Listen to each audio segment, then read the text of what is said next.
Welcome to my channel cooking for you by Jaya. ఇది వచ్చేసి నా ఫస్ట్ వ్లాగ్ అనమాట. ఈ ఛానల్లో చాలా టెన్స్డ్గా ట్రైపాడ్ ఎలా సెట్ చేసుకోవాలో తెలియకుండా ఇలా అనేది స్టార్ట్ చేశాను అనమాట. ఫస్ట్ కదా వ్లాగింగ్ కదా, యూట్యూబ్ ఛానల్ క్రియేట్ చేశా కదా అని ఫస్ట్ పూజ చేసేసాను అనమాట. మార్నింగ్ వేసి ఇంట్లో పని అంతా చేసుకొని కసి కొట్టుకొని బండలు అంతా మాబింగ్ పెట్టుకొని అయిపోయిన తర్వాత పూజ చేసుకున్నాను అనమాట. పూజ అంతా ప్రశాంతంగా కంప్లీట్ అయిపోయిన తర్వాత బయట ముగ్గు వేశాను. అది చిన్న ముగ్గు, నాకు అంతగా ముగ్గులు రావు, కానీ అదొక్కటే వచ్చు. అది కూడా నా 10th స్టాండర్డ్లో నా ఫ్రెండ్ నేర్పించింది నాకు. ముగ్గు వేసేసి అండ్ నెక్స్ట్ లోపలికి వచ్చేసి ఇంకా పిల్లలు క్యారెట్ బాక్స్ అది ఇది తయారు చేయాలి కదా అని లోపలికి వచ్చేసి స్టవ్ అనేది క్లీన్ చేసుకుంటున్నాను అనమాట. ఈరోజు టిఫిన్లేకి పిల్లలు దోశ అడిగారు అనమాట. సో దోశ చేద్దామని నైటే దోశ పిండి రుబ్బి పెట్టుకున్నాను అనమాట. పిల్లలు దోశ అంటే చాలా ఇష్టంగా తింటాడు. మా చిన్న బాబు అయితే ఇంకా దోశని చాలా ఎక్కువ లవ్ చేస్తాడు. టిఫిన్స్ అన్నిట్లో దోశ పిండి తీసుకొని దాంట్లో కొంచెం ఉప్పు, కొంచెం సోలా పొడి వేసి లిక్విడ్ కన్సిస్టెన్సీ అంటే దోశ కన్సిస్టెన్సీ ఎలా అయితే ఉంటుందో ఆ కన్సిస్టెన్సీలో కలుపుకున్నాను అనమాట. మా చిన్న బాబుకి దోశ అండ్ టమోటా చట్నీ ఉంటే మాత్రం ఫుల్గా కంప్లీట్గా తినేస్తాడనమాట. వాడు అంత ఇష్టం వాడికి దోశ అంటే. అది మా మమ్మీ దగ్గర నుంచి వచ్చింది. మా మమ్మీ వేసే దోశ చట్నీ అంటే వాడికి ఇంకా ఇష్టం. ఆ రోజు ఏంటంటే మమ్మీ నాకు చట్నీ వద్దు, ఎగ్ దోశ వేసి అన్నాడు. సో ఎగ్ దోశ వేస్తున్నాను వాడికి. ఇంకా చిన్నోడు అడిగేలోపు పెద్దోడు కూడా వద్దమ్మా నాకు కూడా ఎగ్ దోశ కావాలి అని అన్నాడు. పిల్లలకి మరీ మెత్తగా ఉండకూడదు, మా పిల్లలకి క్రిస్పీగా ఉంటేనే తింటారనమాట. సో స్కూల్ టిఫిన్కి ఇలా చేశాను అనమాట. ఇద్దరికి ఎగ్ దోశ వేసి పంపించాను. మరి నార్మల్ ఎగ్ దోశ వేయకూడదు వాళ్ళకి. మీరు ఎప్పుడైనా పిల్లలకి చట్నీ అలా వద్దు అని అనుకున్నప్పుడు ఇలా ట్రై చేయండి. ఎగ్ వేసి దానిపైన కొంచెం ఉప్పు, కారం, నాకు ఆనియన్ లేకండే ఆనియన్ కూడా కట్ చేసి వేశారంటే చట్నీ ఏం అవసరం లేకుండా ప్రశాంతంగా పిల్లలు తినేస్తారనమాట. Just like go to food అనమాట. ఇదంతా హాయిగా తినేస్తారు. ఇంకా పిల్లలకి తినిపించేసిన తర్వాత స్కూల్లో డ్రాప్ చేసేసి వచ్చేసాను. లంచ్ బాక్స్ కట్టి ఇవ్వలేదన్నమాట. సో లంచ్ బాక్స్ కట్టి ఇవ్వాలి.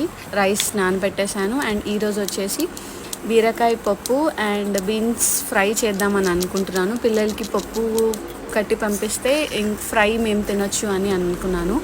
ఎప్పుడు బీరకాయ పప్పు చేస్తున్నాను అనమాట. బ్యాళ్ళు అండ్ బీరకాయ వేసి కొంచెం కరివేపాకు, టమాటో, ఇంకా పసుపు, కారం, నేను ఎల్లిపాయలు కూడా వేశాను, కానీ ఆ క్లిప్ అనేది మిస్ అయింది. కావాల్సినన్ని వాటర్ వేసి కుక్కర్ విజిల్ పెట్టేయాలన్నమాట. ఇంతే. ఇంకా నా రెసిపీస్ అన్నీ చాలా సింపుల్గా ఉంటాయి. పప్పుకి పెట్టేశాను అండ్ నెక్స్ట్ అన్నంకి పెట్టేశాను. నాకు తెలిసి అన్నంని ఎవరు కూడా మ్యాక్సిమం రైస్ కుక్కర్లో లేకపోతే కుక్కర్లో వండుతున్నారేమో. ఇంకా ఎవరైనా ఇలా అన్నం వంచుతున్నారేమో నాకు కమెంట్ సెక్షన్లో చెప్పండి, ఓకేనా? పప్పు అయ్యేలోపు ఇక్కడ నేను తాలింపు కోసం పెట్టేసుకుంటున్నాను అనమాట. అండ్ దాని తర్వాత బీన్స్ ఫ్రై చేద్దామని అనుకొని బీన్స్ కూడా కట్ చేసుకుంటున్నాను. రైస్ అనేది ఎసురు కాగింది కాబట్టి ఇంకా దాంట్లో రైస్ వేసేసి మూత పెట్టేశాను అనమాట. పక్కన కుక్కర్ కూడా విజిల్ వస్తుంది. మల్టీ టాస్కింగ్ అని అంటారు కదా హౌస్ వైఫ్ అంటే, అలా అనమాట. ఇంకా వెంటనే బీన్స్ కూడా చాప్ చేసేసుకొని అన్నం కూడా ఉడికిపోయిందనమాట. అన్నం వంచేయాలి. ఇది అనమాట. చాలా మెస్సీగా అవుతుంటుంది. చాలా మెస్సీ అసలు కిచెన్కి అయిపోయేలోపు కిచెన్ ఎంత మెస్సీ అవుతుందంటే అంత మెస్సీ అవుతుంది. ఒక పక్క క్లీన్ చేసుకుంటూ వంట చేయండి అని చెప్తారు, కానీ ఒక పక్క క్లీన్ చేసుకుంటూ వంట చేయాలంటే టైం చాలా అక్కడికే వెళ్ళిపోతుంటుంది అనమాట. సో అలా ఇప్పుడు వచ్చేసి నేను బీన్స్ ఫ్రై చేస్తున్నాను అనమాట. ప్యాన్ తీసుకొని సింపుల్ రెసిపీసే. ప్యాన్ తీసుకొని ఆయిల్ వేసి కొంచెం జీలకర్ర ఆవాలు వేసేసాను. అండ్ నెక్స్ట్ దాని తర్వాత ఆనియన్స్ వేసేసి అవి కొంచెం ఫ్రై అయిన తర్వాత దాంట్లో అల్లం వెల్లుల్లి పేస్ట్ వేస్తాను అనమాట. నేను కరివేపాకు అండ్ పచ్చిమిర్చి ఫ్లేవర్ కోసం అనమాట. అది కొంచెం రెడ్ అయిన తర్వాత కట్ చేసి వాష్ చేసి పెట్టుకున్న బీన్స్ అనేవి దాంట్లో ఫ్రై చేసేసాను. దీంట్లో ఫ్రై కాబట్టి నేను ఆయిల్లోనే అనమాట, వాటర్ ఏం వేయట్లేదు. ఆ బీన్స్ని చిన్నగా కట్ చేసుకోవడం వల్ల ఏంటంటే అవి త్వరగా మగ్గిపోతాయి. వాటర్ వేయాల్సిన అవసరం ఏమి ఉండదు అనమాట. లిటరల్లీ చాలా బాగా వచ్చినాయి. మా హస్బెండ్ చాలా మంచిగా తిన్నారనమాట. పప్పు రామాలి అంటే మా భాషలో దాన్ని రామడం అంటారు. దాంట్లో కొంచెం ఉప్పు వేసి పప్పు రాముతున్నాను అనమాట. కింద కూర్చొని రాముతారు, కానీ ఇది కొంచెం ఆల్రెడీ మెత్తగా అయిపోయింది కాబట్టి నేను రామేశాను అనమాట. దాని తర్వాత పప్పు కోసం తాలింపు పెట్టాను. జీలకర్ర ఆవాలు, కరివేపాకు, ఎల్లిపాయలు అండ్ ఎండుమిర్చి అనమాట. ఒక్కటి ఏంటంటే ఎప్పుడైతే పప్పు తాలింపు వేసేటప్పుడు ఆయిల్ కొంచెం ఎక్కువ ఉండేలాగా ఎక్కువ అంటే ఎక్కువ కాదు, ఎక్కువ ఉండేలాగా చూసుకుంటే అది మంచిగా వేసిన వెంటనే మంచిగా అనిపిస్తుంది అనమాట. పప్పు కూడా ఫ్లేవర్ఫుల్గా ఉంటుంది. అండ్ ఇంకా బీన్స్కి వచ్చేసి కొంచెం కారము అండ్ కొబ్బరి పొడి, కొంచెం ధనియా పౌడరు, గరం మసాలా వేసేసాను అనమాట. సింపుల్ కానీ చాలా ఆసమ్గా ఉంటుంది రెసిపీ. అయితే చాలా బాగుంటుంది, ఒకసారి ట్రై చేసి చూడండి. బీన్స్ ఫ్రై అది మగ్గడానికి పెట్టేసిన తర్వాత ఇక్కడ పిల్లలకి లంచ్ బాక్స్ అనేది ప్యాక్ చేశాను అనమాట. మా పెద్దోడు అయితే అన్నం పప్పు ప్రశాంతంగా తినేస్తాడు. చాలా సమ్మర్ ఉంది కాబట్టి కొంచెం ఇద్దరికి పెరగన్నం కలిపి పెట్టాను అనమాట. నంచుకోవడానికి బూందీ పెట్టాను, అదే అనమాట లంచ్ బాక్స్ వాళ్ళకి. అండ్ ఇంకా స్నాక్స్ కూడా పెట్టాను. ఇంట్లో స్నాక్స్ లేకపోవడం వల్ల స్నాక్స్ వచ్చేసి ఒక మ్యారీగోల్డ్ బిస్కెట్ ప్యాకెట్ పెట్టాను. బేసిక్గా పిల్లలు లంచ్కే ఫుల్ అయిపోతారు అనమాట, స్నాక్స్ అంతగా తినరు. అప్పుడప్పుడు మళ్ళీ ఏమైనా ఆకలేస్తుందేమోనని ఇద్దరికి పెట్టాను అనమాట. ఇద్దరికి పెరుగన్నం, పప్పు, అన్నం కలిపి అండ్ బూందీ కలిపి పెట్టాను అనమాట. ఇదే వాళ్ళ లంచ్ బాక్స్. 12 లోపు లంచ్ బాక్స్ అయిపోయింది. వాళ్ళ డాడీ వెళ్ళి ఇచ్చేసి వచ్చారనమాట. ఇంకా దాని తర్వాత నేను కూర్చొని అన్నం తిన్నాను.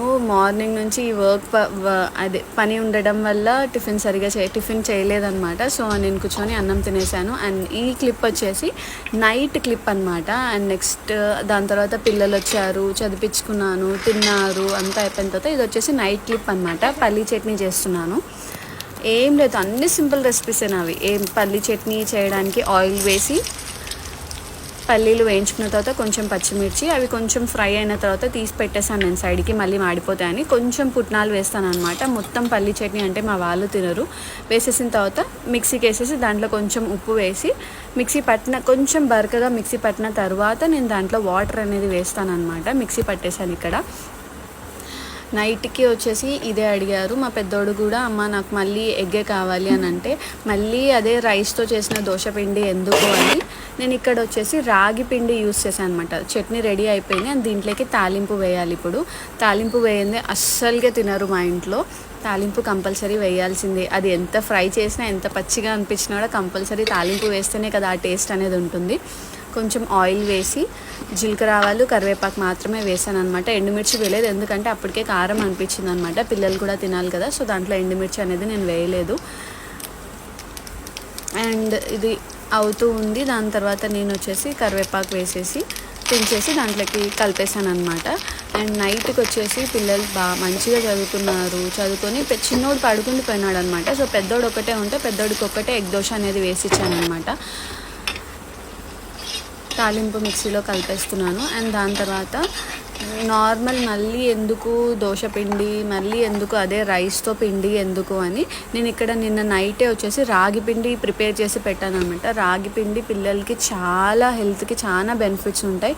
మా పెద్దోడు అప్పుడప్పుడు నైట్ పడుకున్నప్పుడు అమ్మ కాళ్ళు నొస్తున్నాయి, వాడు చాలా అల్లరోడు, బాగా ఆడుకుంటాడు అనమాట. అమ్మ నైట్ కాళ్ళు నొస్తున్నాయమ్మా అని అంటాడు అనమాట. అట్లా పిల్లలకి అలా ఏం రాకుండా ఉండడానికి రాగిపిండి బోన్స్ చాలా మంచిదన్నమాట. ఇలా ఒకసారి ట్రై చేయండి. రాగిపిండి రెసిపీ కావాలంటే నాకు కమెంట్ సెక్షన్లో చెప్పండి, నేను మీకు పోస్ట్ చేసేస్తాను. ఏం లేదు, కొంచెం ఉప్పు సోడా వేసేసి మనం దోశపిండి ఎలా అయితే కలుపుకుంటామో అలానే కలుపుకోవాలన్నమాట. ఇది ఒక చిన్న టిప్, ఎవరికైనా దోశ వేయడానికి స్టార్టింగ్లో ఉన్నప్పుడు అని అంటే ఎప్పుడు తీసుకున్నా కూడా పెన్నంకి కంపల్సరీగా కొంచెం ఒక 1 డ్రాప్ ఆయిల్ వేసి ఆనియన్తో రఫ్ చేయండి. అలా వేయడం వల్ల దోశ లేస్తుందన్నమాట, కరుచుకొని పోకుండా లేస్తుందన్నమాట. అప్పుడు మనకి ఈజీగా ఉంటుంది తీయడానికి. అండ్ దాని తర్వాత ఇంకోటి ఏంటంటే ఆ ఆనియన్ రఫ్ చేస్తాం కదా, ఆ ఆనియన్ ఫ్లేవర్ కూడా దానికి కొంచెం తగులుతుందన్నమాట. అది దోశ అప్పుడు చాలా మంచిగా ఉంటుంది. ఇదిగోండి ఇలా రాగి దోశ వేస్తున్నాను అనమాట. పిల్లలకి కంఫర్టబుల్గా మంచిగా తింటారనమాట. కొంచెం వేసేసిన తర్వాత కొంచెం ఆయిల్ అనేది వేసాను. సిమ్లో పెట్టి కాల్చుకోవాలి, ఎందుకంటే ఇవి మిల్లెట్స్ లాగా కదా, కొంచెం కాలడానికి టైం పడుతుంది.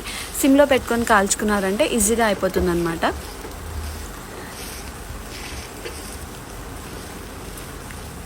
ఒకటి వేసేసాను. నార్మల్గా నాకు ఫస్టే ఎగ్ వేయాలంటే కొంచెం భయం వేస్తుంది అనమాట. సో ఫస్ట్ వచ్చేసి ఒక నార్మల్ దోశ వేసేసాను. చూసారా ఎంత క్రిస్పీగా వస్తుందో, మన దోశలాగే ఉంటుంది టేస్ట్ కూడా, కొంచెం రాగిలాగా ఉంటుంది అంతే.